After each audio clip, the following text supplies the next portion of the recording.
La dernière fois, j'avais parlé sur justement tout début de la première chapitre de la première épître aux Corinthiens sur une expression à laquelle j'ai pris comme, on peut dire, comme crochet cette parole, la parole de la croix. J'ai essayé de esquisser un peu ce que saint Paul y entend et l'importance de cela. Puisque là, vous pouvez retrouver l'enregistrement sur YouTube, comme d'habitude. Je ne vais pas revenir sur ce point. Je voudrais un peu continuer le développement. Et malheureusement, j'ai oublié ma Bible française. Donc, j'écris toujours les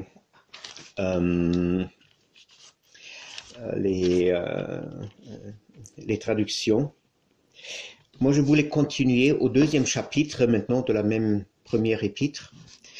Deuxième chapitre à partir du verset 6 jusqu'au 16.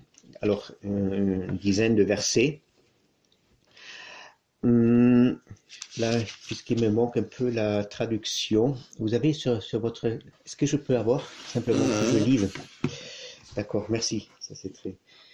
Ah, vous n'avez pas l'intégrale? Si, je peux. Simple un deuxième chapitre et que je puisse lire au départ, que je puisse lire. Et ensuite, on... Allô, oui? Excusez-moi, est-ce que vous pouvez indiquer quelle est l'épître? La première épître aux Corinthiens. Ah, merci beaucoup. La première épître aux Corinthiens. Et le deuxième chapitre. Donc, et à partir du verset 6, je vais lire simplement le passage et ensuite on va commencer, je vais un peu parler dessus. Cependant, c'est une sagesse que nous prêchons parmi les parfaits, sagesse qui n'est pas de ce siècle ni des chefs de ce siècle qui vont être anéantis. Alors les chefs. Nous prêchons la sagesse de Dieu mystérieuse et cachée que Dieu, avant le siècle, avait destinée pour notre gloire. Sagesse qu'aucun des chefs de ce siècle n'a connue, car s'ils l'eussent connue, ils n'auraient pas crucifié le Seigneur de gloire. Mais comme il est écrit, ce sont des choses que l'œil n'a point vues, que l'oreille n'a point entendues, et qui ne sont point montées au cœur de l'homme, des choses que Dieu a préparées pour ceux qui l'aiment. Dieu nous les a révélées par l'Esprit, car l'Esprit sonde tout, même les profondeurs de Dieu. Lequel des hommes en effet connaît les choses de l'homme, si ce n'est l'esprit de l'homme qui est en lui? De même personne ne connaît les choses de Dieu, si ce n'est l'esprit de Dieu. Or, nous n'avons pas reçu l'esprit du monde, mais l'esprit qui vient de Dieu, afin que nous connaissions les choses que Dieu nous a données par sa grâce. Et nous en parlons non avec des discours qu'enseigne la sagesse humaine, mais avec ceux qu'enseigne l'esprit, employant un langage spirituel pour les choses spirituelles. Mais l'homme psychique ne reçoit pas les choses de l'Esprit de Dieu, car elles sont une folie pour lui.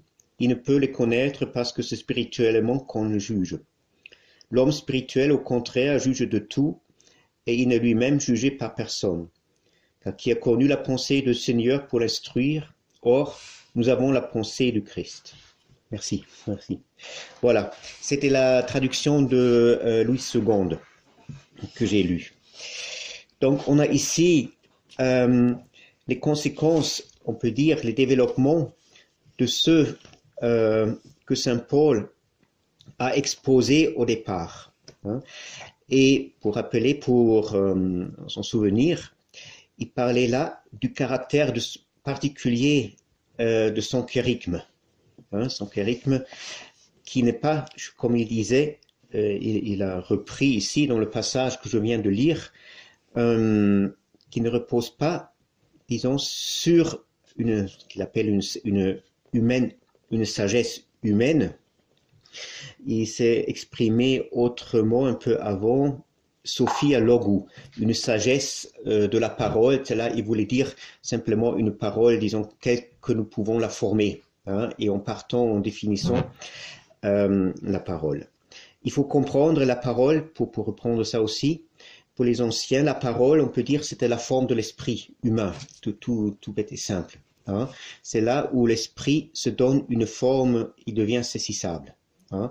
Et bien sûr, parole comporte tout, c'est pas simplement une notion abstraite, mais ça peut aussi tout ce qu'évoque la parole. Hein. C'est la forme intérieure. Hein. C'est ainsi que, je crois que c'est Augustin qui a forgé cette expression verbo mentis. La parole, voilà, verbo mentis, c'est un peu une reprise de Saint Paul. La parole le mot mens, c'est très difficilement aussi à traduire en français. Il faut utiliser aussi le mot esprit. Hein. Par contre, pas l'esprit de Dieu, mais l'intelligence, il faut dire. Nous traduisons d'ordinaire le mot mens par intelligence, intellect, mais ce n'est pas tout à fait n'a pas les mêmes connotations. Hein. Donc, la parole, c'est quasiment la réalité actuelle de tout l'intellect humain, mais intellect humain un peu plus que cérébral, ce que nous entendons aujourd'hui, ça a aussi un côté très, disons, affectif, mind. Si vous connaissez un peu l'anglais, les Anglais traduisent très bien par mind. Hein, c'est la même racine d'ailleurs.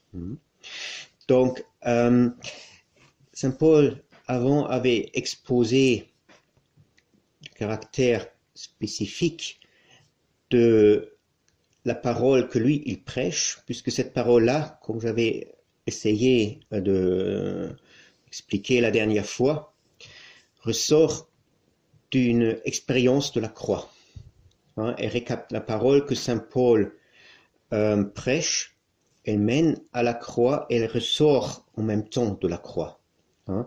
Et la croix, comme je dis, pas simplement maintenant en vue de l'événement historique sur le Golgotha, mais la croix déploie toute une actualité, disons, mystique pour l'homme, par laquelle seul,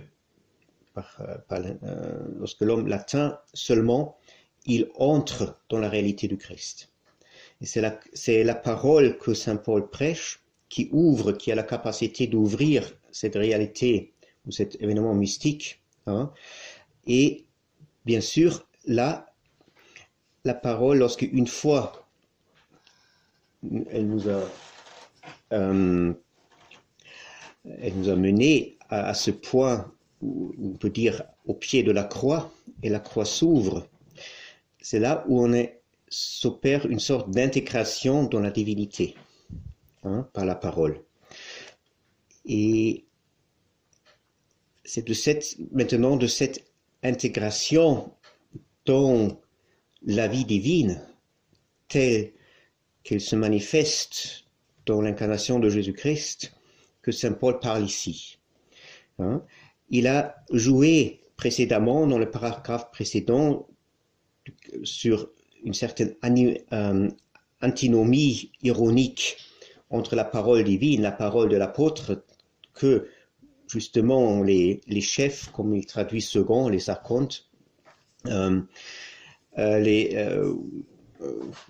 qui sont mondains ne peuvent pas saisir, hein, et cette parole semble être une folie. Hein, il parle de la folie, la moria. Hein. C'était insensé. Hein, elle est dépourvue de sens. Et même où les Juifs aussi, avec leur piété, leur conception ou vision des choses, mais qui à l'intérieur cache une sagesse. Hein, c'est quoi il insiste maintenant. Il faut aussi toujours un peu, on va revenir peut-être dans une session prochaine sur ce point, garder un peu à l'arrière-fond la situation dans laquelle Paul écrit cette lettre. Toutes les scissions et les divisions qui font apparition dans la communauté de Corinthe, hein, où pas chacun, mais certains parmi les Corinthiens se met en avant en disant « moi je suis maître, hein, moi je suis Saint Paul, moi je suis un disciple de Pierre, moi je suis, etc., etc. Hein. et par cela trahissent, selon saint Paul, c'est justement ça le point de son argumentation, le caractère spécifique de la parole et de ce qu'ouvre cette parole. Hein. Et il dit qu'il retombe par cette mise en avant quasiment dans une logique purement humaine. Hein, c'est un peu en simplifiant les choses. Rappelons-nous encore qu'au début du chapitre 2, il rappelle que lorsqu'il arrivait à Corinthe, il ne faisait pas éclat de soi-même. Hein. Il disait que lorsque j'arrivais chez vous, mes frères, je vous annonçais la parole pas avec beaucoup d'éclat ou avec beaucoup de sagesse. Simplement, je jugeais ou je me suis décidé de ne rien savoir en vous que Jésus-Christ est celui crucifié. Hein. Ceci, justement, fait rappel à c'est ce que j'avais essayé d'expliquer la dernière fois, que la parole que saint Paul prêche ne cherche rien d'autre, justement, que Jésus-Christ crucifié dans l'homme. Peut-être arrêtons encore une fois sur cette phrase avant d'arriver. Ça peut aussi un peu vous faciliter l'entrée. Hein, parce que vous pouvez toujours poser des questions, hein, intervenir. C'est pas que j'improvise là aussi un peu. Hein, et si vous avez des questions, ça peut être aussi plus vivant. Donc, il cherche Jésus-Christ dans ses auditeurs. Et il insiste, il accentue que tout homme est Romain et celui-ci crucifié. Hein, c'est encore vraiment souligné qu'il s'agit du crucifié et pas simplement de Jésus-Christ, quoi que ce soit. Ça veut dire, j'avais parlé la dernière fois du fait que la parole, pour vraiment saisir l'intention de la parole de Paul, pour qu'elle arrive à son but, il cherche on peut dire, un certain état d'âme en nous, un certain état de notre cœur. D'ordinaire, lorsque nous entendons parler du Christ, de Dieu, de la mère de Dieu, je ne sais pas, hein, de toute l'annonce du salut, il y a toute maintenant une machine, un engrenage psychologique, on peut dire cérébral, psychologique qui se met en branle. Hein, et d'ordinaire, on dit « Ah, c'est magnifique, je suis sauvé. Hein » Et ensuite, on se met en route. On essaye de contribuer à son propre salut. Hein. Et on crée une image de ce que Dieu aurait fait. On entend, il a été crucifié une trentaine d'années après sa naissance sous Ponce Pilate à Jérusalem. Hein, voilà, c'est ce qu'on apprend. Et que d'une manière ou l'autre, c'est une machination pour effectuer notre salut, pour briser les pouvoirs du monde et nous ensuite diviniser. Voilà. Hein, mettre à mort la mort et ressusciter ensuite et monter au ciel et il fait don de ce qu'il a acquis par cela. Hein. Voilà, on rumine cela. Hein, on fait une image mentale de la chose et on essaye maintenant de tirer des conséquences pratiques de ce qu'il aurait fait. Hein. Et nous ne comprenons pas, nous ne demandons jamais si par cela, cette parole que nous prêchent les apôtres ou quelqu'un d'autre est vraiment arrivée par cela à son but. S'il n'est pas vraiment, malgré nos bonnes intentions, de vouloir comprendre, de nous mettre à la suite des apôtres, des enseignements du Christ, etc., nous ne dévions pas. Hein, et que nous n'ayons pas justement raté l'essentiel de ce pourquoi saint Paul parle. Hein, pourquoi saint Paul a pris toutes ses peines sur lui, a parcouru toute la Méditerranée pour prêcher autant qu'il pouvait la résurrection du Seigneur. Hein. Et à mon avis, il donne ici, justement, contre la élévation auto-élévation que font ensuite ses disciples à Corinthe, qui se mettent en avant et veulent être considérés comme quelqu'un de grand, etc., etc. Il leur rappelle que ce qu'il a cherché, sa parole, c'était Jésus-Christ crucifié. Il le cherchait. Où est-ce qu'il le cherchait? Où il dit exactement, il dit, j'ai écrit là, moi je traduirai ici simplement, moi j'ai décidé, c'était pas la meilleure, mais je ne sais pas d'autres maintenant, je me suis décidé de ne rien connaître ou rien savoir en vous, sinon Jésus-Christ et celui-ci crucifié. Hein? Et justement, la parole, elle cherche le crucifié. Elle cherche le crucifié. Elle cherche le crucifié dans celui qui l'entend. Mais comment cela? Hein? Et justement, là, j'avais fait tout mon exposé en ce sens-là la dernière fois. Ça veut dire, d'une certaine manière, c'est nous qui devons, d'une certaine manière, devenir la croix du Christ. Notre âme doit devenir le lieu de la crucifixion. Et justement cela, bien sûr pas simplement par imaginaire de notre mental, que nous entendons et on fait quelque chose, hein, mais justement par cette parole que l'apôtre prêche. Hein. Et uniquement si la parole trouve en ce sens-là la croix, et sur la croix bien sûr le crucifié, c'est là où elle commence à s'ouvrir. Et c'est justement cela que nous refusons. Hein? Il parle d'une autre crucifixion. Il parle, c'est-à-dire, peut-être moi j'étais pas très exact, il faut peut-être plus il faut parler d'une autre manière, pardon, un peu plus précisément. Il cherche Jésus-Christ crucifié, il ne cherche pas la croix. Hein? Il cherche le crucifié en nous. Hein? En ce sens-là, il faut dire que notre âme doit devenir la réalité de la croix. Ça nous semble maintenant un peu abstrait, je vais essayer encore d'approfondir cela. Hein? Peut-être même un peu provocateur.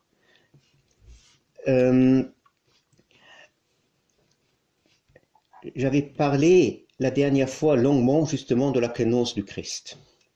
Et que dans cette kénose, pour le Christ, signifie une mort, une extinction. Indépendamment maintenant du péché ou du non-péché, mais c'est le fait que le Christ, la kénose, vous me suivez? Ich komme mit. Ich verstehe nicht alles, aber ich komme schon. Ok. La kénose. Vous pouvez dire Oui. ce que c'est kénose, le mot? Oui, je vais. Kénose, alors ça c'est aussi, ça provient du vocabulaire de Saint Paul, c'est devenir un terminus technicus dans la théologie, la kénosis. En français, c'est toujours traduit par anéantissement, l'anéantissement du Christ.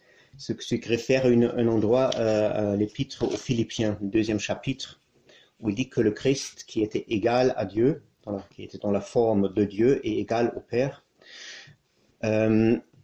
c'est anéanti, kénosi, hein, lui-même, et a pris la forme d'esclave. Hein. C'est-à-dire, il dépose, il se vide. Hein. Kénosis veut dire vidange. Si on le traduit littéralement, c'est ce qu'on ne peut pas faire, bien sûr, la vidange.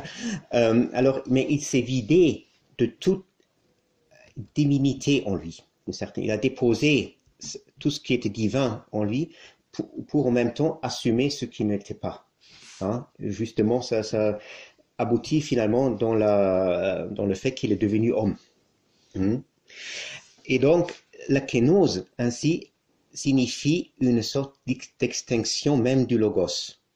Hein? Lui-même, sans rentrer maintenant dans tous les détails, mais une extinction, une sorte de mort. Une mort qui, en effet, on peut dire, est la crucifixion primordiale.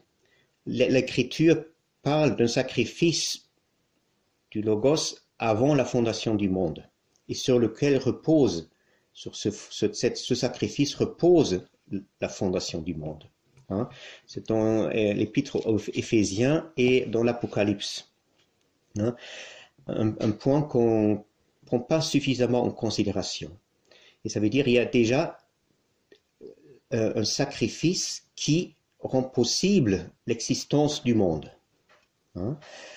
Un sacrifice ne veut pas simplement dire maintenant, comme nous le prenons souvent, simplement la mort pour obtenir qu'on sacrifie quelque chose, ou soi-même, pour obtenir un profit.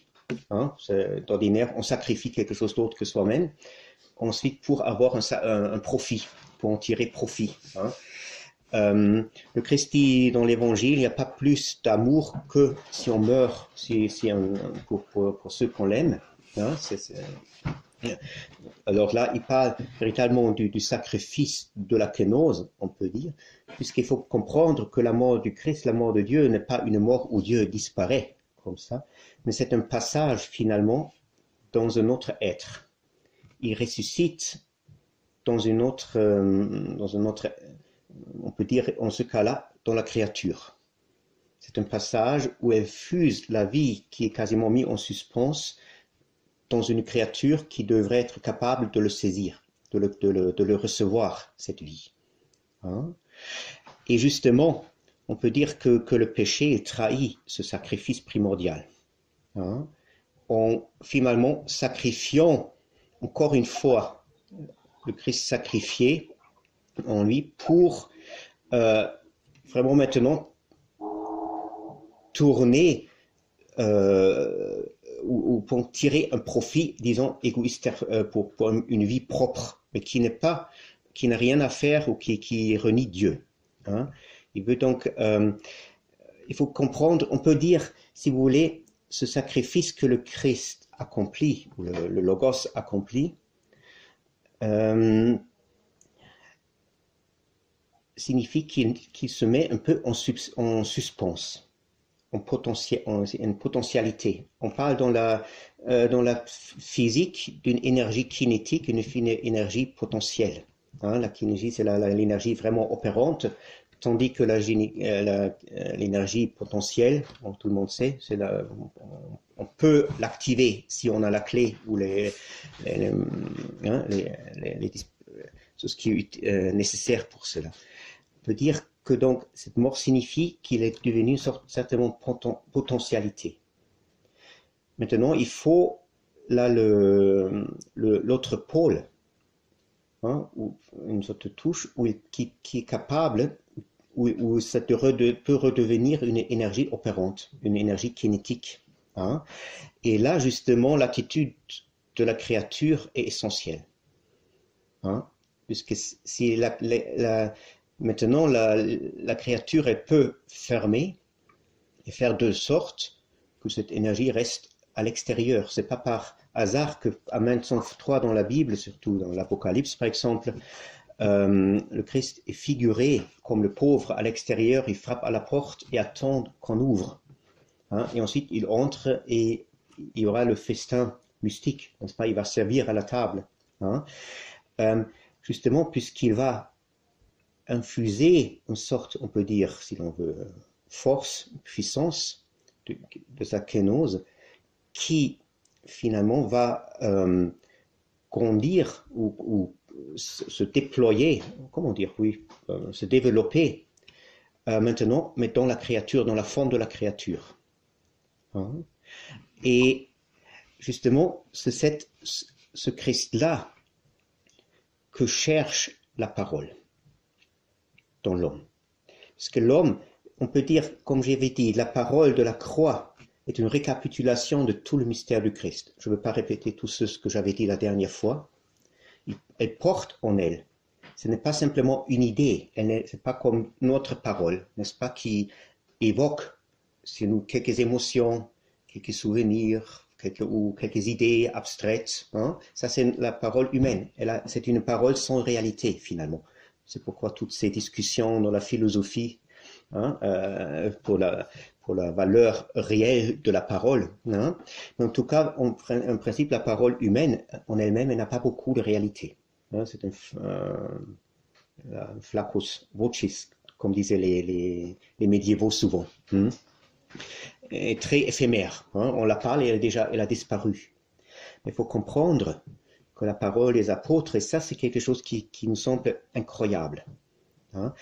Elle utilise cette parole, mais pour quasiment porter là quand même une réalité, moi je dis maintenant mystique, une réalité secrète qui n'apparaît pas. C'est pourquoi nous passons outre à la parole. La parole nous semble tellement fugitif, hein, tellement fragile. Regardons plutôt, nous concentrons plutôt qu'à la parole à nos réactions mentales, hein, qui doivent un peu donner réalité à cette parole. Nous ne croyons pas, nous ne prêtons pas de réalité à la parole elle-même. Hein, et d'ordinaire, elle n'a pas. Mais dans certains cas, elle a une réalité. Et cette réalité, elle cherche une disposition sur laquelle elle puisse devenir efficace. Hein? Et c'est cette... Mais où est-ce qu'elle devient efficace? Hein?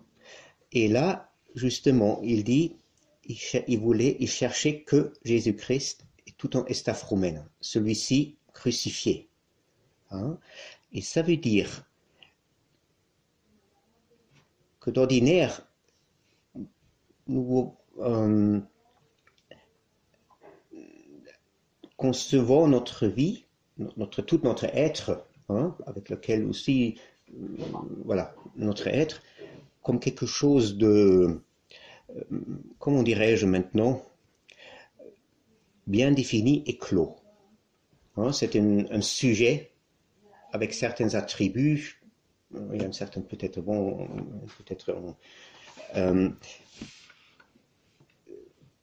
et en soi, comment dire, pardon, maintenant je lutte avec mon français un peu, c'est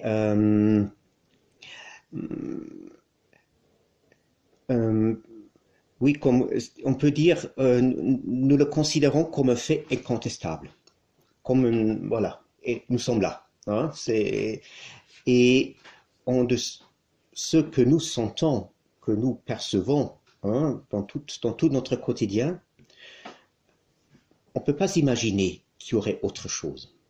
Hein. Si nous pensons au-delà de nous, on pense à la mort, ça nous rend souvent un peu tristes, hein, ça nous déprime, ou on projette simplement ce que nous faisons d'ordinaire, n'est-ce pas, avec les attentes, par exemple, d'une vie d'au-delà, une récompense. Nous projetons nos expériences que nous avons ici, selon lesquelles nous menons notre vie dans un au-delà, avec plus ou moins des inconvénients ou non, hein, c'est selon ce que nous imaginons, mais c'est imaginaire.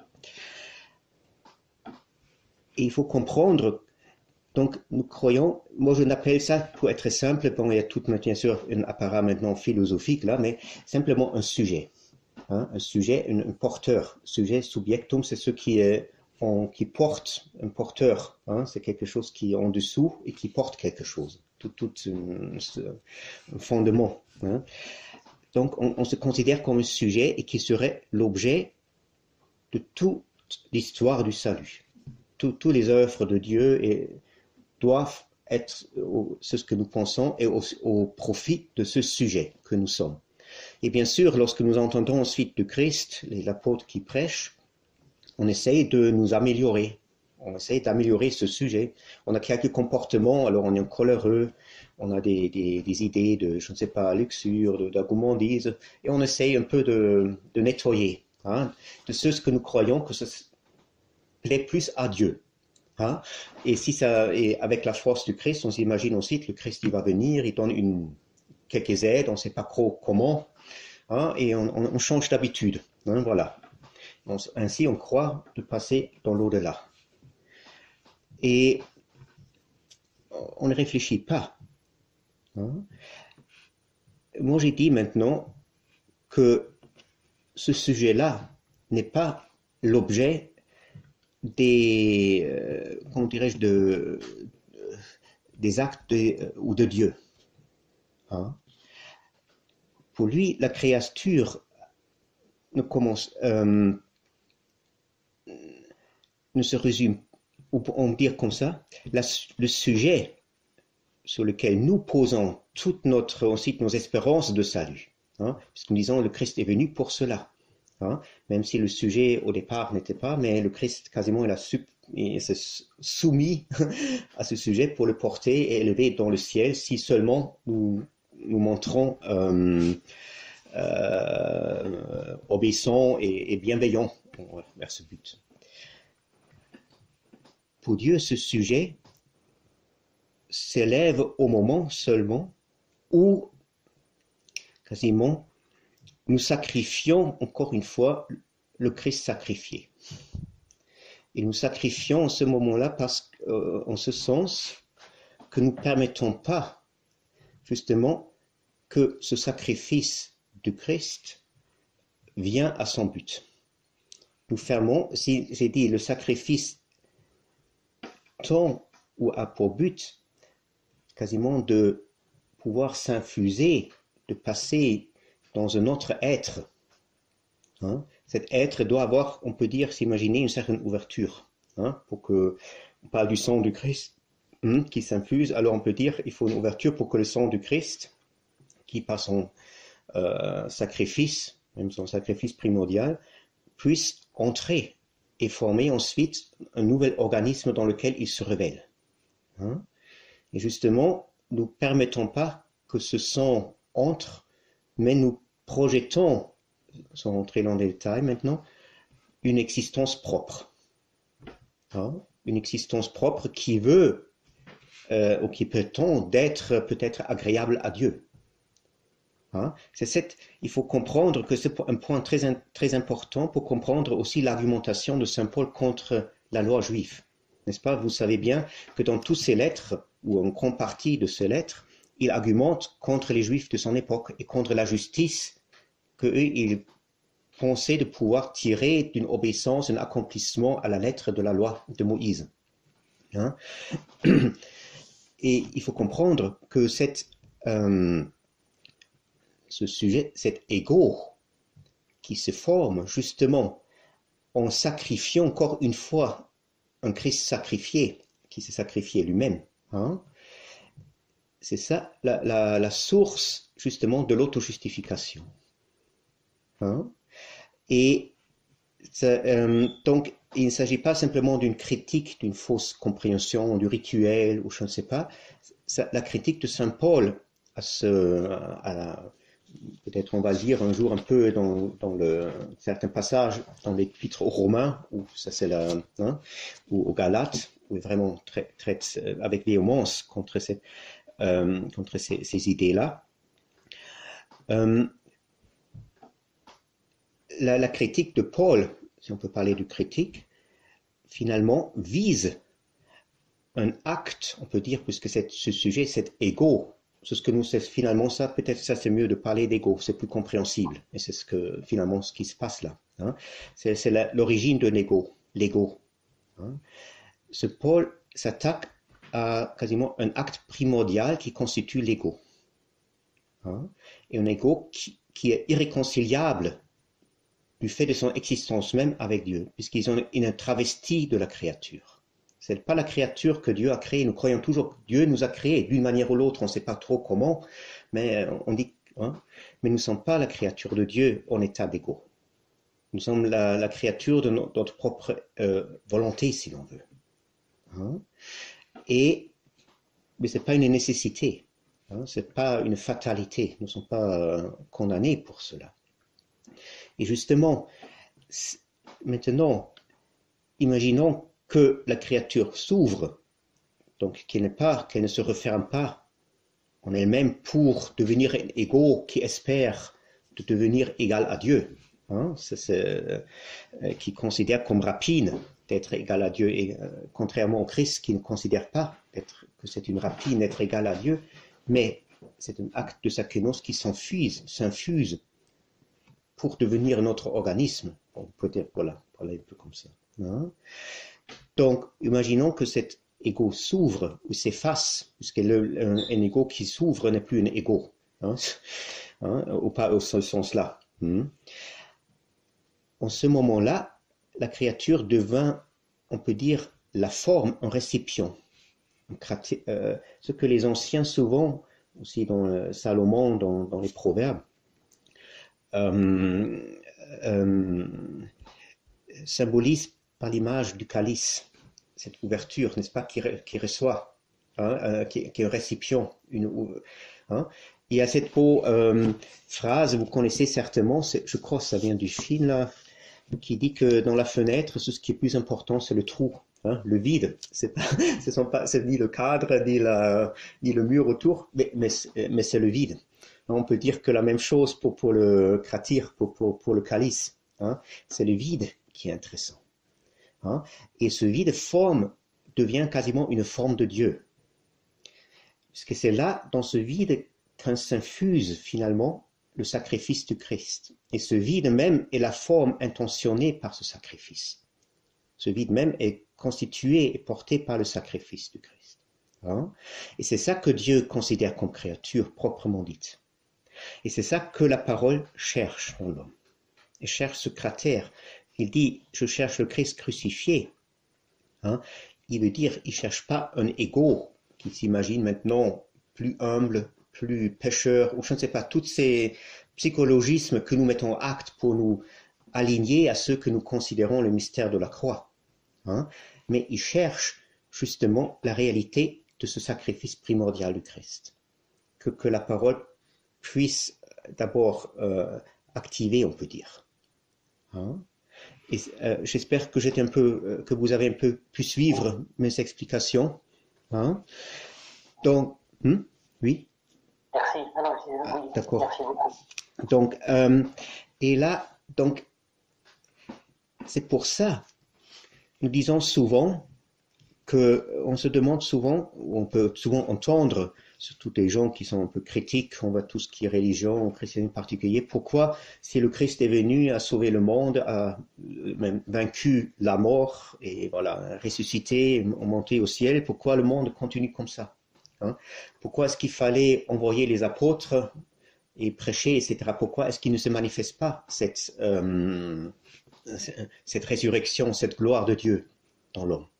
Si le Christ est vraiment vainqueur et a écrasé la tête du serpent, etc., etc. Mais vous voyez que, on peut dire, il n'y a pas, on peut dire, de création aux créatures collectives. Qu'on dit, c'est ce que nous disons souvent, du fait même qu'on est, nous partons, pardon, il faut que je commence ainsi, nous partons de cette idée que nous sommes tous membres d'une seule humanité. L'humanité est avec différentes branchements, on peut dire. C'est ça, on peut dire, ou voilà, filiation. Il faut comprendre que Dieu n'a jamais devant là aussi un peu victime de notre grammaire, mais que Dieu n'a jamais créé l'humanité. Il a créé un seul homme. Il n'a jamais créé plus qu'un seul homme. Et il ne cherche rien d'autre qu'un seul homme. Et c'est pour ça, l'unité de l'homme, de cet homme primordial, n'est pas un fait ontologique. Elle était peut-être au départ, tout au départ, peut-être, avant qu'Adam soit vraiment éclaté dans 1200, et ensuite toute l'histoire de la dégradation de l'homme, qui devient ensuite humanité. Mais il faut comprendre que cette unité primordiale et repos de l'homme repose à l'union avec le Logos, justement avec le Logos qui est seul et un. Il y a un seul Dieu. Et au moment où cette unité fait partie de ce qui s'infuse dans l'homme, par le sacrifice du Christ. Donc au moment où l'homme se ferme contre ce sacrifice ou contre ce que comporte ce sacrifice que Dieu apporte, à ce moment-là, il se diversifie, il multiplie au mauvais sens. Hein. Et ça veut dire maintenant qu'on a là une multitude de sujets, mais qui, en effet, malgré qu'ils sont nés un de l'autre, mais ils ne sont pas en véritable connexion entre eux. Hein. Et pour, justement, et c'est ça là où on revient au début, à ce qui est tous les sujets du début de cette lettre, la division que Saint Paul accuse dans la communauté. Hein, on revient aussi là au problème de l'unité de l'Église. Hein. Cette unité d'un homme primordial, mais dans différentes faces. Hein. Ce n'est pas que les différents individus seraient absorbés et perdraient leur subsistance. Mais c'est un seul homme finalement qui naît à travers cette force de la kénose, à travers ce sacrifice du Christ dans chacun. Et c'est donc la prédication apostolique, elle s'adresse bien sûr à les différents individus. Elle ne peut pas passer autrement. Hein, vous comprenez? Elle doit motiver chacun à quasiment zurücknehmen, à retirer, oui, disons oui, retirer, abolir ce sacrifice par lequel il se met comme, qui se pose comme égaux. Hein? Autant faut comprendre pour moi, lorsque j'utilise humanité, hein, le mot humanité maintenant, c'est simplement pour caractériser une projection de l'homme déchu, d'une unité qui n'a pas, une unité qui va contre l'unité qui est impliquée ou qui caractérise l'homme primordial, et cet homme primordial qui est lié au Logos comme image de Dieu. Hein? Mais l'humanité, c'est une projection. Hein? Et bien sûr, si on parle de l'humanité, on n'a pas besoin, même pas besoin de cet acte individuel par lequel on arrête quasiment ce mécanisme qui constitue l'ego, par lequel seul nous retrouvons cette force qui nous constitue nous-mêmes en membres. On peut dire, Saint Paul utilise ensuite l'image du corps, n'est-ce pas, avec les différents membres. On peut dire même en primordial, en nous. Hein? Donc, il n'y a pas un salut collectif. Il n'y a pas un salut qui se fait ou qui se produirait par le simple fait d'adhérer à tel groupement. Hein? Soit qui se nomme Église orthodoxe, catholique ou juive ou quoi que ce soit. Hein? Mais le salut dépend à notre capacité, oui, disons capacité si l'on veut, c'est pas un don de nature comme une capacité de chanter ou de peindre, hein, ou notre volonté d'interrompre les mécanismes qui constituent cet ego. Hein? Puisque c'est là uniquement où apparaît en nous, où nous apparaissons, on peut dire, comme forme du Christ crucifié. Hein? Un Christ crucifié qui, par notre acte même et par la parole de l'apôtre, est vivifié et commence à croître, hein, en nous. Hein? Et là, il y a cette union entre l'homme et Dieu qui se fait. Donc, pour un peu continuer, c'est ça que veut dire que lorsqu'il donc il dit, pardon, j'aurais dû le lire aussi, mais c'est justement dans le verset précédent de ce que j'avais présenté. Il dit encore, mais moi, je venais chez vous avec en faiblesse, avec crainte et beaucoup de frayeur. Et ma parole, mon kérigme, ma prédication, n'était pas en des paroles, de persuasion, dans des paroles persuasives de la sagesse humaine en ce cas-là, hein, mais Donc, il était dans la démonstration de l'esprit et de la force. Et maintenant, il donne la raison pour que votre foi, la pistis, j'avais parlé la dernière fois que ce qu'il faut un peu comprendre chez saint Paul, c'est pas une conviction, ne soit pas ou ne se fonde pas dans une sagesse, dans la sagesse des hommes, mais dans la puissance de Dieu. Hein? Vous comprenez un peu, j'espère, avec ce que je dis, ce que je viens un peu d'esquisser, de quoi il parle véritablement ici. Hein?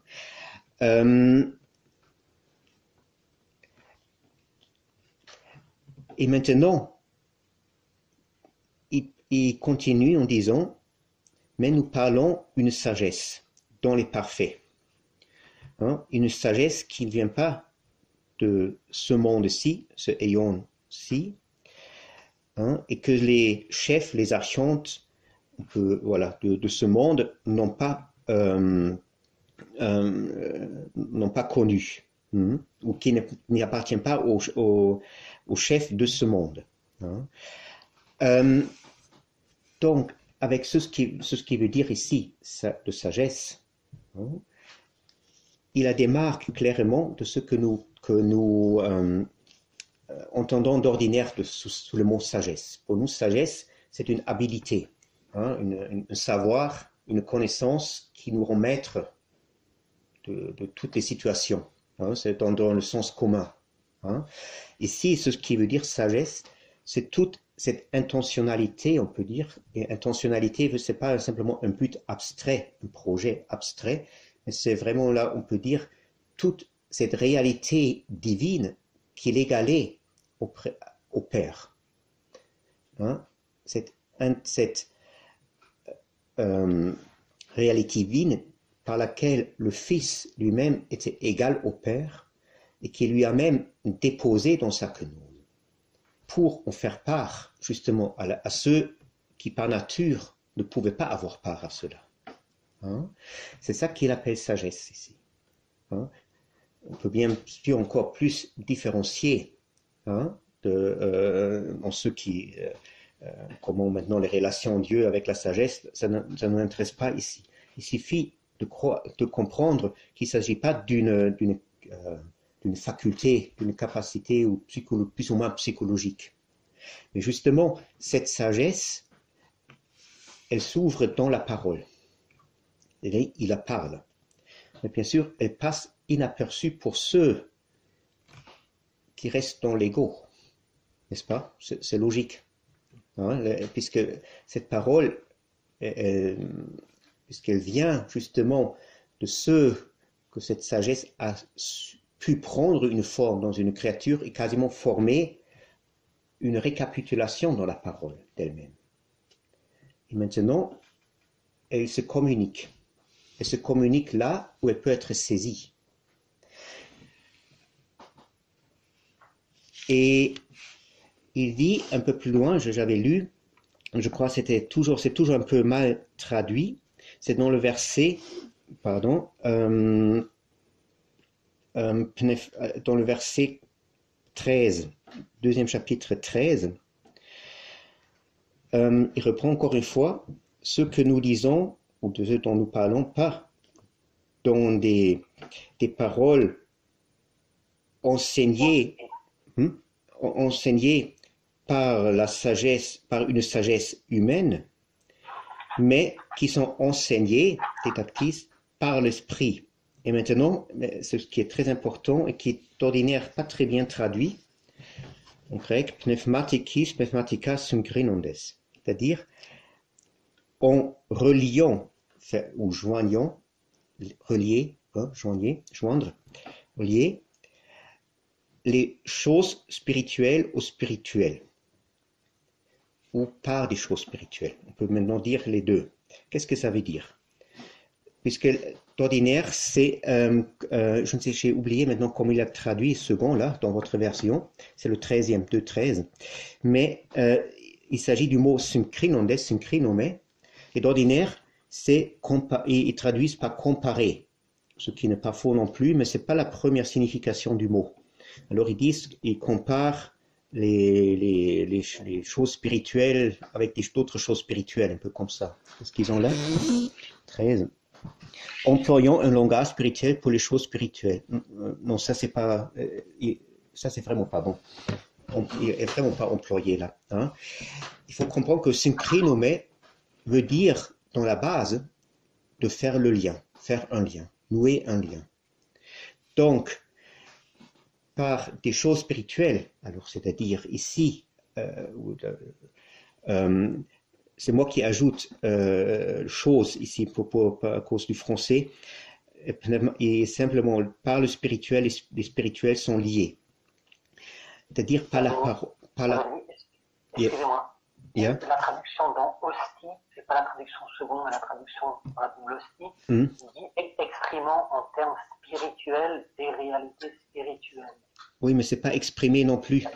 C'est vraiment synchronomé veut dire faire le lien. C'est très important, puisque ça rejoint il ne s'agit pas simplement exprimer par un vocabulaire spirituel, par des paroles spirituelles, les choses spirituelles. D'ailleurs, ça ne veut plus rien dire. C'est normal. Hein? Si on parle avec des mots spirituels, on parle des choses spirituelles, hein, d'une manière ou l'autre. C'est un pléonasme. Faire le lien, oui, oui. Synchronondes. Hein? Donc, ça veut dire, et ça c'est très important parce que je vais un peu parler dans la suite, peut-être la prochaine fois, un peu de ce que Saint Paul entend sous l'Église. Hein, c'est ce qui est un peu perdu aujourd'hui, malheureusement. Que cette parole, elle, justement, pardon, il y a là un bruit là. Est-ce que vous pouvez... Merci. Je crois qu'il y a quelqu'un qui a un micro. Laissez, peut-être on peut éteindre le micro. Hein, ça gêne un peu. Non, apparemment non. Donc,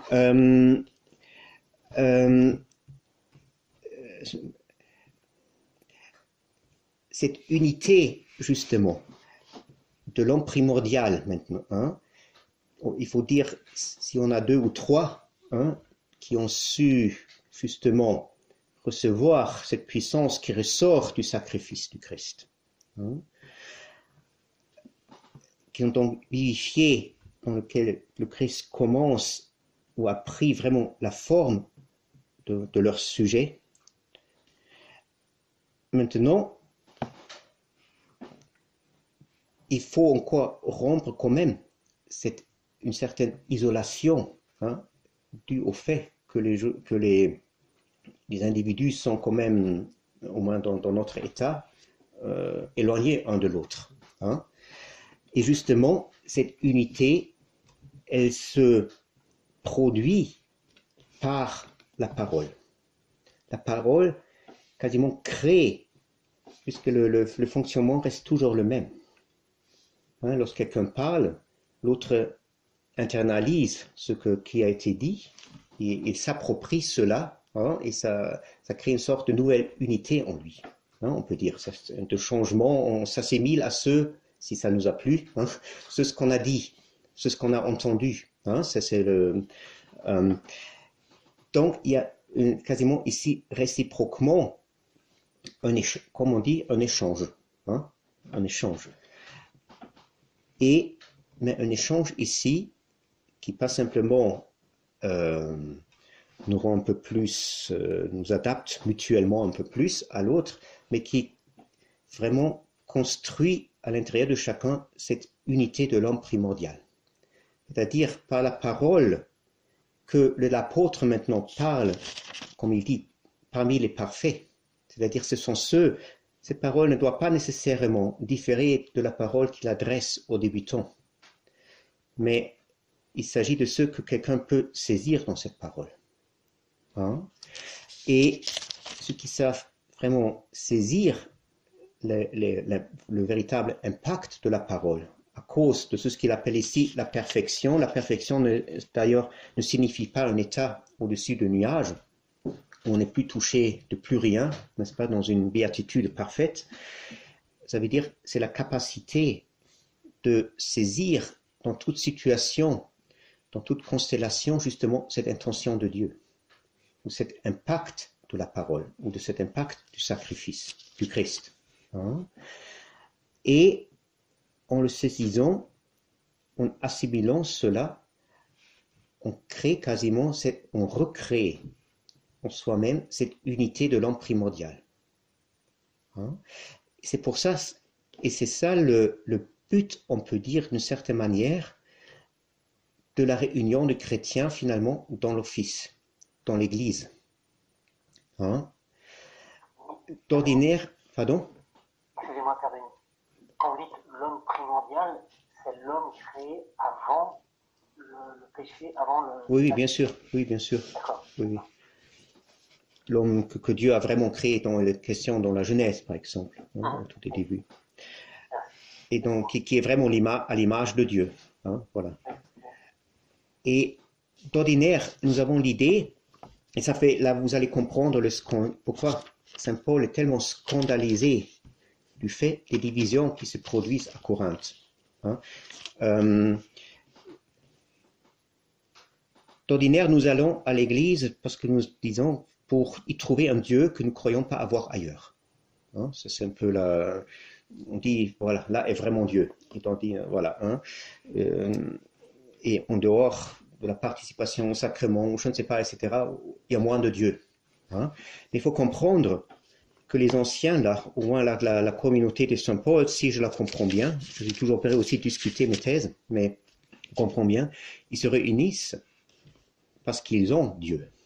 Et parce que quelque chose dans la logique de cette expérience on peut dire, de l'expérience pardon mon français, du fait que le Christ prend forme, devient un organisme vivant en eux, avec eux, hein, sans l'abolir, les pousse justement à se réunir. Ils ne peuvent pas rester seuls. Hein. Et donc, ils se réunissent. Ils ne se réunissent pas simplement pour avoir un échange au café, comme nous l'avons, n'est-ce pas, pour des raisons sociales et pour être un peu plus à l'aise ensemble, on est mieux ensemble. Hein. Il faut comprendre que cette impulsion de rejoindre les autres n'est pas la même impulsion qui nous pousse à faire société avec les autres. Hein. Cette deuxième impulsion, elle revient directement de la chute. Elle est un signe de la chute. Toutes les sociétés humaines, n'importe quelle époque, sont ressortant directement de l'homme déchu. Et une réaction même, une réaction réflexe au fait que l'homme a perdu justement la qualité d'image ou l'accès à la qualité d'image et finalement se voit avec cette perte de l'unité primordiale, hein, qu'il avait au moins d'une manière anticipée, se voit exposé à la mort. Et cette exposition à la mort lui suscite une réaction réflexe de se réunir. Hein, vous avez la même chose avec, par exemple, simplement pour mentionner la fameuse épisode de la construction de la tour de Babel, de Babylone. Il est dit, voilà, ils sont tellement unis, ils construisent maintenant une tour, on peut dire l'humanité. Mais tout ce qui arrive là, c'est encore un éclatement, une dispersion totale, hein, une perte totale de cette unité à laquelle ils aspirent, hein, qu'ils croyaient dont ils croyaient ce pouvoir emparer par une rapine. Mais on ne devient pas participant de l'unité divine et qui devient véritablement un moment essentiel de l'homme par un acte de rapine. Hein, puisqu'elle elle appartient à la kénose du Christ. En étant un élément, peut-être l'élément par excellence de la kénose, elle est un don libre. Hein, et ça demande de nous une démarche particulière pour devenir participant. Hein. On ne peut même pas l'acheter, hein, ou faire un troc. Excusez-moi, qu'est-ce que vous voulez dire par rapine? Ça, c'est là, je reprends simplement une phrase de Saint Paul qui dit qu'il ne considérait pas rapine d'être égal à Dieu. Hein, il parle d'aludologos. Hein, et nous avons toujours, ou très souvent, on voit cette idée, lorsque moi maintenant je parle de rapine, par exemple, qu'on croit pouvoir s'emparer de ce que nous considérons comme une béatitude par un acte de violence. Par exemple, vous avez toute la technique. Regardez la technique aujourd'hui, l'industrialisation. Hein. Là, on dit même, on exploite la nature. Hein. On exploite, et même là, regardez l'histoire, les grands empires, ils se construisent sur le rapine et l'esclavage. Hein. Autrement, ils ne fleurissent pas. Hein. C'est-à-dire, et cette rapine, elle vaut aussi dans notre relation avec Dieu, d'une certaine manière. Vous avez ça, même le Christ et le critique, par exemple, dans la parabole avec les vignerons, les mauvais vignerons, qui voient, après avoir battu ou tué les serviteurs que le maître leur avait envoyés, ils voient venir le fils même, ils disent, voilà l'héritier, on va le tuer et l'héritage nous reviendra. Hein? C'est cette idée-là puisqu'il faut comprendre que ces mécanismes de l'ego, il y a une réflexion, on peut dire même. Il y a une délibération.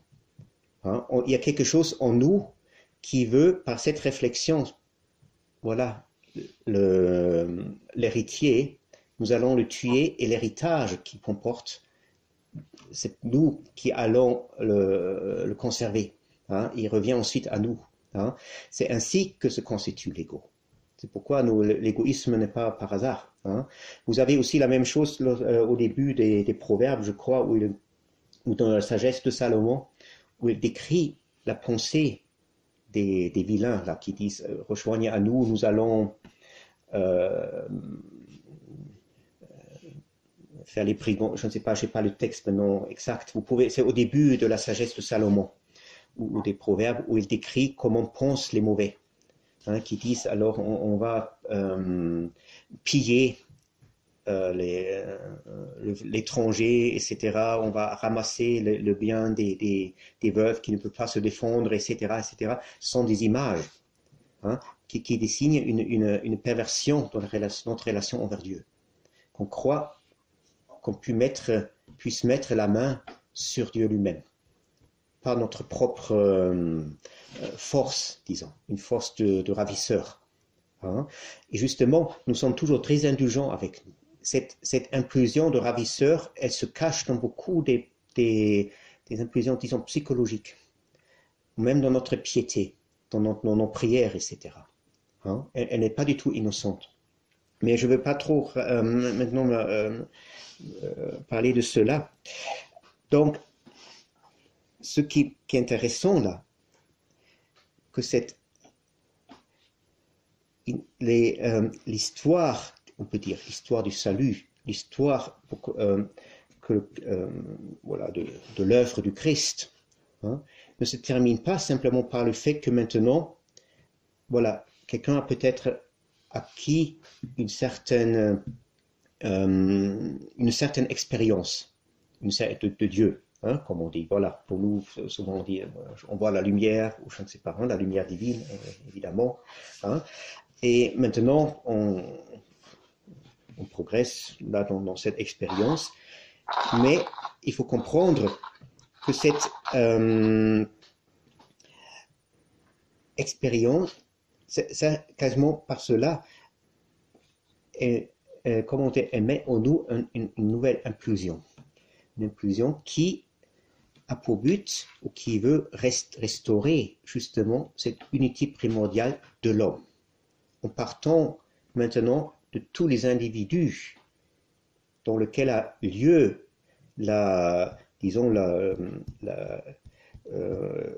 cette étincelle du commencement, hein, où ça vraiment, ces processus ont commencé. Hein. Et justement, par exemple, peut-être un autre jour, on peut parler un peu plus de cela. Saint Paul, lorsqu'il parle, justement aussi dans la même épître aux Corinthiens, une première, des réunions de la communauté. Hein. Il y a 2 ou 3 chapitres où il parle, où il y a donc quelques indications comment il faut se comporter, comment il faut organiser ces réunions, hein, lorsque la communauté se réunit. Et là, il interdit fortement, avec beaucoup d'insistance, de parler en langue. Hein, vous connaissez certainement, c'est très connu. Il faut bien comprendre que parler en langue, là, pour lui, ça n'a rien à faire avec la Pentecôte. Hein, comme aujourd'hui, on fait souvent cette fausse association. Hein, d'abord, on parle en langue, ça veut dire on parle une langue qu'on n'a pas appris, hein, humainement, hein, et qu'on ne connaisse pas. Alors, différentes langues, ce qui ne veut pas dire, pour lui, parler en langue, selon ce qui ressort du texte, c'est un langage qui est inspiré au moment de la présence de l'Esprit, à la personne qui parle, qui caractérise l'intimité que la personne a avec Dieu dans ce moment-là, et qui est du coup incompréhensible pour ceux qui ne participent pas à ce moment, à cela, hein, au moins dans cet instant, qui est incompréhensible. Hein. Il ne veut pas qu'on parle ainsi à Dieu dans les réunions. Hein. Ensuite, il dit, il ne interdit pas tout à fait, hein, mais il dit pas dans les réunions, mais il veut qu'on prophétise. Il prophétise, bien sûr, maintenant dans la présence de l'Esprit, parce que cette prophétie sert à l'édification de l'Église. Et l'édification, bien sûr, maintenant, avec toutes les nuances de ce mot, mais finalement, ce que ça veut, c'est justement comment dire,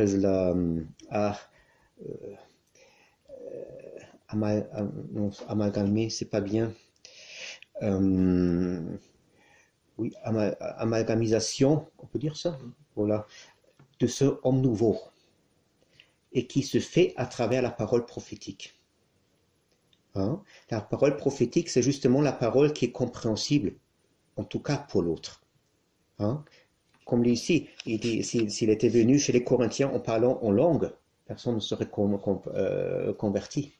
Hein? Aucun des Corinthiens aurait, ou peut-être quelqu'un, mais pas en grand masse, hein, aurait suivi Saint Paul. Hein? Il tient beaucoup à cette parole prophétique. Bien sûr, la forme de la prophétie peut avoir différentes formes, mais prophétie chez Saint Paul ne veut pas dire simplement prévoir le futur, prédire le futur. Hein?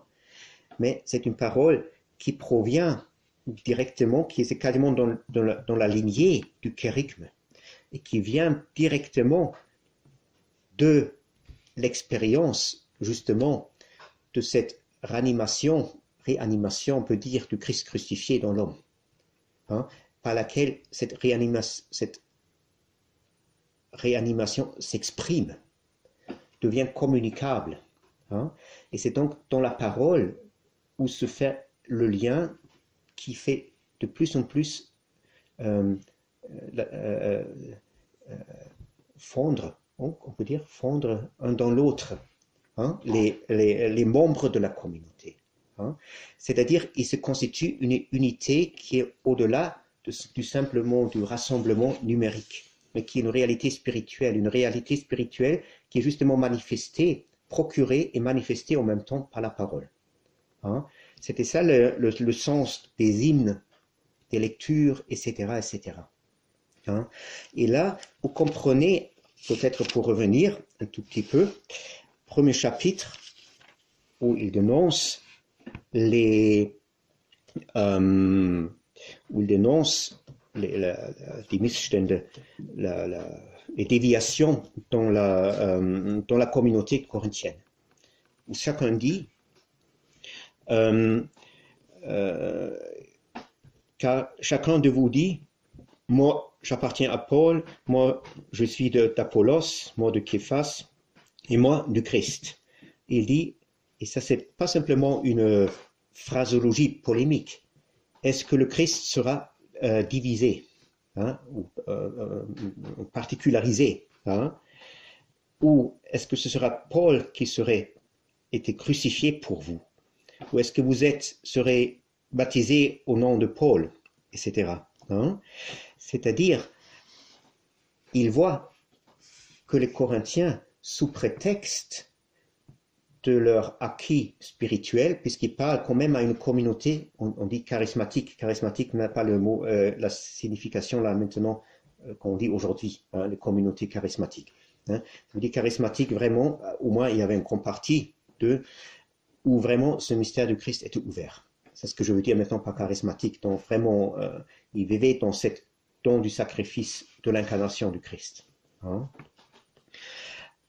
Et il s'adressait à cela. Mais on voit que le vieil homme, les structures de l'ego du vieil homme, ont pris facilement le dessus. Hein, facilement sous un prétexte d'un acquis spirituel et ont déchiré cette unité de la communauté. Et là, c'est pas simplement qu'ils auraient fait une atteinte quasiment, oui, d'une certaine harmonie qui devrait être dans un rassemblement christique, mais ils contredisent ou ils vont à l'encontre de cette reconstruction ou restauration de l'homme primordial. Hein, c'est-à-dire, ils vont à l'encontre même de toute l'intention de l'histoire du salut. Hein, et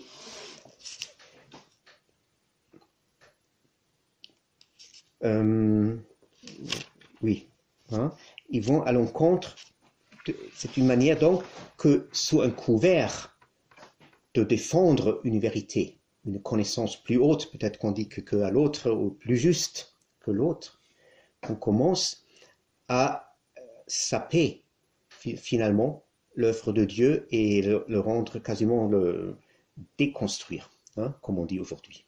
Hein. On va en reculant. Donc, quelle heure est-ce que nous avons? Pardon, 3h15. 3h15. Peut-être on arrête ici. Pour aujourd'hui, on fait sauf si vous voulez un peu, je ne sais pas, ben, là j'aurai une petite césure. Si vous voulez encore préciser des points ou vous avez des questions, vous pouvez. Mais je crois là, oui. Ça venait juste une question pratique. Est-ce que c'est enregistré? Oui, c'est enregistré. Oui. C'est enregistré. Vous pouvez l'envoyer ou c'est mis en ligne? C'est mis en ligne. Oui, vous saurez. Pour moi, c'était difficile, puis j'aimerais bien pouvoir réentendre. Merci beaucoup. Oui. Ah, peut-être encore. Oui, ne vous inquiétez pas, ça serait publié. Hein, vous saurez. Merci beaucoup. C'est publié sur quoi? Sur YouTube. Oui, c'est dans le groupe. Vous allez voir, ça va arriver. D'accord. Peut-être simplement, en corollaire, c'est ce que je n'avais pas lu, il dit dans le 15e verset, 14e, 15e verset, que l'homme psychique ne reçoit ou ne comprend pas les choses, ou le reçoit, ce qui est de l'Esprit de Dieu, car ça lui semble une folie, et il ne peut le connaître parce que c'est jugé d'une manière spirituelle. Hein? C'est-à-dire, ce que saint Paul nomme ici, ce qu'il reproche donc aux Corinthiens, c'est de retomber sous leur prétexte d'avoir une connaissance supérieure, peut-être à leur rival, hein, qui devient tout d'un coup leur rival, puisque là, la connaissance devient un prétexte pour constituer un ego. Elle ne se communique plus, mais elle est là justement pour fragmenter. Elle devient un prétexte d'une fragmentation. Hein? Une fragmentation, bien sûr, qui trahit, comme je dis, cette intention de l'homme primordial. Par cela, il retombe de ce qu'il nomme ici l'homme psychique. Hein? Le psychisme, là, chez Paul, bien sûr, le mot psyché a maintes significations et connotations. Ça peut changer de l'auteur à l'auteur. Chez saint Paul, elle est plutôt péjoratif d'une certaine manière. Hein?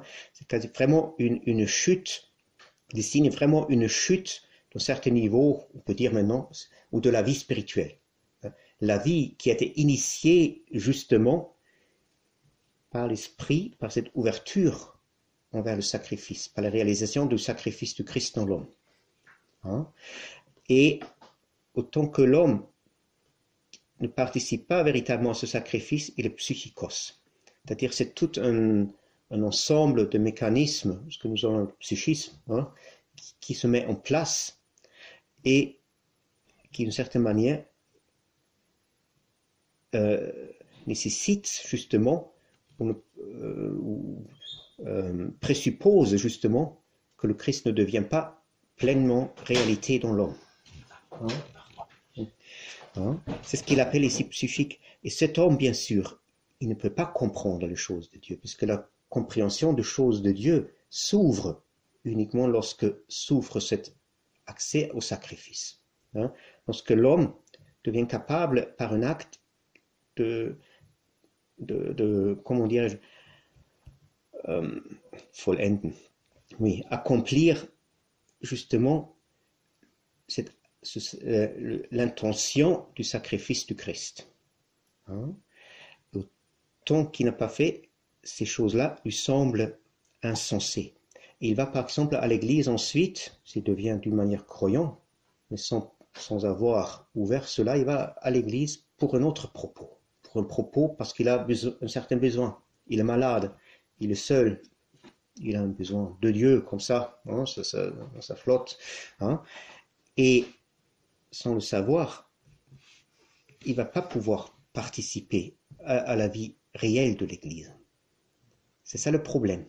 C'est ça pourquoi les anciens, ils étaient très sévères souvent avec les modalités de l'accès au mystère, hein, ce que nous appelons les sacrements aujourd'hui.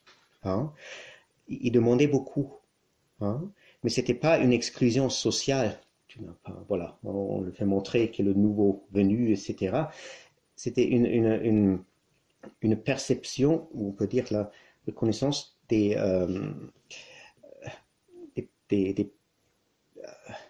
conditions nécessaires. Hein. Si on voit, par exemple, si je ne parlais pas du tout français, on ne pouvait pas discuter, hein, malgré mes erreurs. J'espère que vous pouvez un peu suivre. Hein. Mais au moment où je me mets, alors je suis exclu du groupe qui parle. Mais au moment où je commence à apprendre un peu le vocabulaire, la grammaire, je peux joindre le groupe. C'est un peu la même chose. Hein. Et il faut comprendre que parfois, nous n'avons même pas, l'homme psychikos, il n'a même pas souvent la bonne, il a une fausse motivation. Une motivation, par exemple, il espère de trouver, comme dit par exemple Saint Augustin, hein, dans la littérature moderne aujourd'hui, c'est caractérisé, il peut trouver encore une indication qu'il est névrosé, sexuel, etc., parce que voilà. Mais il dit, voilà, lorsqu'arrivé à Carthage pour ses études, il commençait à fréquenter l'église. Hein, il n'était pas encore baptisé, mais sa mère était, vous savez bien, chrétienne, et voilà, il commençait à fréquenter l'église, mais comme il dit, pas pour trouver Dieu ou adorer Dieu, ou je ne sais pas, mais pour trouver une fille. Hein, c'est ce qu'il dit là. Hein, bon, et bien sûr, ça se comprend du point de vue humain. Voilà, c'est son groupe, son milieu. On vit voilà, et on veut, voilà, on cherche un partenaire. Hein, en soi, c'est pas méchant. Hein. Mais il faut comprendre, lorsqu'il lui, il est dit avec un certain temps de critique, bien sûr. Hein, là, on passe en revue sa vie, sa biographie. Hein, mais ça veut dire, ce qui passe là, c'est pas qu'il aurait fait infraction à une certaine loi de piété, n'est-ce pas? Ça se fait pas, comme on dit, une convention. Mais ce qui critique là, qui n'était pas capable de reconnaître la véritable intention de ces réunions de l'Église, pourquoi elle était véritablement. Donc, et qu'il a abusé d'une certaine manière. Hein? Si je vais simplement à l'Église pour trouver ma santé, d'accord, c'est légitime de vouloir être guéri, si j'ai une maladie grave, ou de chercher une consolation, quoi que ce soit. Hein. Mais il faut comprendre que les réunions de l'Église ne sont pas pour cela. Et ça arrive très souvent, n'est-ce pas, que les gens arrivent, que ça s'installe comme ça. Hein, par exemple, là, depuis quelque temps, les gens apportent des pains. Hein, pour qu'on prie pour les gens qui font ce sacrifice, et on prie pour, en général, pour les noms. C'est pas méchant, il n'y a rien de mauvais là-dedans. Mais il faut comprendre que très facilement, hein, et je vois là, ça devient de plus en plus, hein, finalement, on va à l'église pour uniquement trouver en ce sens-là son profit. Profit, c'est pas un beau mot, hein, pour cette consolation. Hein. Mais on ne cherche pas justement l'intention primordiale. Pourquoi les gens, pourquoi on va cette Église a été quasiment instituée, puisqu'elle est instituée sur une impulsion, on peut dire, impulsion de l'homme primordial de se reconstituer, pour parler ainsi, fondée dans la révélation de Jésus-Christ et l'œuvre de Jésus-Christ. Hein? Et elle n'est pas là pour nous donner en ce sens-là. Bien sûr, elle donne une consolation. Bien sûr, elle nous aide. Hein? C'est sûr, mais ce n'est pas le principal. Hein? Et c'est très vite que l'homme psychique prend le dessus, qu'on supplante un motif qui n'a rien à faire. Hein? Et c'est ça que saint Paul critique donc à ces Corinthiens, qui retombent et qui commencent à se réinventer l'Église selon leurs besoins. Hein? Voilà, je crois qu'on arrête ici. Je vois aussi que ça suffit. On a bien parlé 1h30. Hein, j'espère quand même dans les grandes lignes vous avez pu me suivre. Hein. En tout cas, vous pouvez toujours poser aussi des questions, n'est-ce pas? Ces catéchèses-là, je ne les ai pas conçues pour faire toujours une conférence monolithique. Hein. Vous pouvez toujours intervenir aussi avec des questions, etc. Oui. Est-ce que vous auriez des conseils à donner très concrets, très pragmatiques? Comment faire pour essayer de construire ce cratère en soi? Et là, j'ai parlé la dernière fois aussi déjà. C'est toujours de cultiver cette attitude que les saints-pères finalement appellent l'apophase, cet abandon. Hein, d'abord, alors la première, disons, pour être tout pratique, il faut discerner les faux motifs en soi-même. Il ne faut pas devenir victime, puisque nous croyons à ces motifs. Hein, ils ne sont pas toujours conscients. Hein, c'est pas que ça peut être assez subtil. Et ce qu'il faut dans la spiritualité, la première vertu, c'est méfiance envers soi-même. De ne pas croire aux impulsions, aux pensées, etc., malgré que c'est toujours très convaincant, ou très souvent extrêmement convaincant, ça nous semble la réalité. Aujourd'hui, tout est en noir, n'est-ce pas? Toutes les pensées, tout ce que vient, tout est mauvais, tout est noir, je me laisse... Hein, et déjà, j'oublie qu'hier, c'était tout le contraire. Et peut-être après-demain, ça va aussi un peu le contraire. Hein. On le prend toujours en absolu. Mais ensuite, on croit à nos pensées. Et pensées, je veux dire aussi les sentiments, tout notre psychisme, justement, à l'homme psychique. Hein. On croit à notre homme psychique plus qu'à Dieu, hein, et aux apôtres. Hein. Et il faut simplement d'abord casser cette croyance. Et avoir une attitude qui ne se laisse plus toucher par cela, malgré que ce ne soit pas disparu, hein, et qu'on le traite un peu comme un bruit à l'extérieur. Hein, qu'on a ici, on ne tourne pas les têtes après chaque voiture qui passe dans la vie, on devient très fou, hein, c'est insupportable, mais nous tournons la tête après chaque pensée, hein, et on reste encore. Et ensuite, nous sommes étonnés si nous avons le vertige. Hein. Et bien sûr, là, il faut arrêter. Hein, et ça, c'est des exercices qu'on peut faire à tout moment de notre vie. Hein. Ce n'est pas simplement au moment où je me mets devant une icône, fais mes prières. On essaye d'être un peu plus concentré que le reste de la journée, mais c'est à chaque moment. Hein. Et cette méfiance contre tout qui vient de nous, ça ne veut pas dire qu'il soit mauvais. Il faut pas. C'est une erreur de dire tout est pécheur. Tout est mauvais, tout, voilà, hein, c'est ce que disent certains, hein, je suis le plus grand pécheur, etc. Ça c'est idiot, mais cette méfiance, et par cette méfiance qu'on n'y croit pas, hein, et qu'on regarde plutôt ce qui se passe. Hein, là, on gagne une certaine liberté intérieure. Hein, et par cette liberté intérieure, là, avec celle-là, on peut travailler. Parce que c'est elle qui devient capable, finalement, on s'ouvre lentement. Quasiment on prend distance des mécanismes qui forment notre ego. Finalement, on fait éteindre la volonté qui maintient cela. Non, ça c'est le coup final. Hein. Mais c'est un processus et le début, c'est cette méfiance. Mais il faut le vouloir. Hein. D'ordinaire, nous oublions, on commence peut-être en 1 heure, 2 heures, ensuite vient le chef, la femme, elle est un peu, aujourd'hui on est irrité, on est fatigué, on arrête. Et bien sûr, on n'arrive nulle part. Hein. En principe, il ne faut pas faire une gymnastique extraordinaire, hein, mais avec beaucoup de conséquences. Hein. C'est ce qu'on fait avec beaucoup de conséquences. Quand vous dites cette méfiance que je dois avoir avec mes émotions, avec mes pensées, comment faire?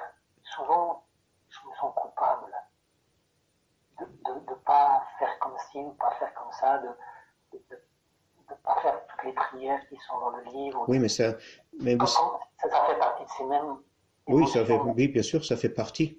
Ça fait partie. Il n'y a aucune prière qu'il faut faire. Ça n'existe pas. Hein? Bien sûr, il y a quelques règles qui sont établies pour certaines manières de prier, d'accord.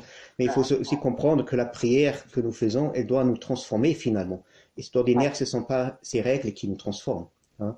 Les gens qui accomplissent toutes les règles à la règle, d'ordinaire, ils ne transforment pas beaucoup, selon mes expériences. Hein. Et on cite souvent des saints qui ont justement dit Kyrie eleison toute leur vie. Hein, je me souviens, je crois que c'est dans Jean Moscous qui parle de quelqu'un là qui est un homme simple qui passait il connaissait pas d'autres prières. Hein. Donc ces culpabilités, ce sont des psychologismes. Et justement, et qui trahissent, qu'on base vraiment sa vie, justement, c'est ce genre de culpabilité qu'on base sa vie sur un ego, qui tient beaucoup à se justifier devant Dieu. Hein. Ça, pour être resté simple là. Hein. Mais ce n'est pas... non, il faut... Les saints, ils parlent de sobriété. Hein. Ce que moi je dis maintenant, méfiance, finalement, elle doit mener à une sorte de sobriété, nipsis. Hein. C'est-à-dire d'être capable de percevoir et prendre les choses telles qu'elles sont. Hein, sans qu'il y ait les filtres de nos passions, de nos angoisses, de nos désirs, etc., qui s'entreposent. Hein, et qui font que nous ne voyons pas les choses comme elles sont, mais ce que nous voulons ou ne voulons pas, hein, mais en tout cas pas ce qui est. Hein, et cet esprit et cette lucidité qui va avec la sobriété, hein, c'est ça qu'il faut acquérir. Hein, et ce n'est pas une question d'une règle de prière. Disons, en ce sens-là, il faut dire telle prière. Hein, ça ne contribue pas. Hein. Ça peut vous aider. Maintenant, là, il faut pour une règle de prière. Moi, je ne parle pas maintenant contre les règles de prière, mais il faut savoir que les choses ont besoin d'un certain cadre, encadrement. Hein. Sinon, ils ne peuvent pas devenir efficaces. Hein. Ça devient un calmant pour notre conscience, pas plus. Hein. Et ça ne sert à rien.